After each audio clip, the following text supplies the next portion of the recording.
Vlog. So आजच्या mini व्लॉगची सुरुवात झाली होती फ्रूट चाट खाण्यापासून. मस्त अशी फ्रूट चाट खाऊन टाकली. यांनी उरली सुरली दिली होती माझ्या मम्मीला खायला आणि मी घेतलं होतं मग सांबार वडा खायसाठी, म्हणजे मेदू वडा खायला. ते खाल्ल्याच्या नंतर केलं होतं मी माझ्या घरचे काम. मस्तपैकी झाड़ू मार लिया मैंने खसाक खसाक खसाक करके और गई फिर मैं ऊपर मेरे बेडरूम में. मग काय बेडरूम मस्त क्लीन नीट करून टाकलं बढियापैकी. आणि माझी मनुबाई बघा जेवण करून राहिली होती तिकडे, कारण की मी पण माझ्यासाठी जेवायला आणलं होतं. तर मग मी मस्तपैकी जेवण करून घेतलं. पनीरची भाजी, पोळी, वरण भात आणि खाल्ल्याच्या नंतर डायरेक्ट झोपून गेली. संध्याकाळी उठल्याबरोबर गेली पहिले मंदिरामध्ये केदारेश्वर, कारण की होता सोमवार. तशी तर मी नेहमी जात नाही, पण म्हटलं आता चाललं जाऊ.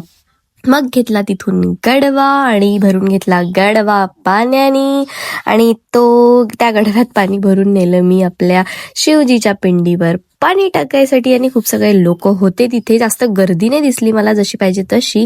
मग बाजूनं पण तिकडे मंदिर वगैरे आहे छोटे छोटे, तर तिथलं दर्शन केलं. नंतर गेली होती मी गजानन महाराजच्या मंदिरामध्ये. तिथे आता पारायण कीर्तन चालू झालेलं आहे, तर म्हटलं एकदा दर्शन करून घ्यावं. त्या काल्याच्या दिवशी काही दर्शन करायला भेटणार नाही आहे, म्हणून आताच गेली ती दर्शन करायसाठी.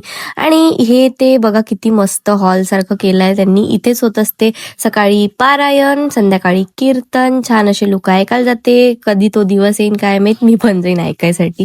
तर लग्न होतं वरुडमध्ये, तर भाई लग्न राहिलं म्हणजे लोक एवढे पैसे खर्च करते ना ह्या पार्टीमध्ये, 1-2 लाख रुपये काय माहित कुठून आणते पैसे. तर आम्ही काय आपली चिल्लर पार्टी केली, मस्तपैकी पाकिटं खाल्ले.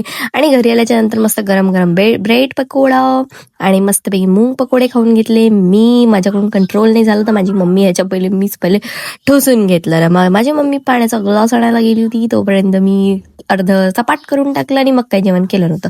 सो मग माझ्या मनूचा लाड वगैरे केला. आजचा व्लॉग कसा वाटला नक्की कमेंट करून सांगा. भेटूया नेक्स्ट व्लॉग मध्ये. Bye guys.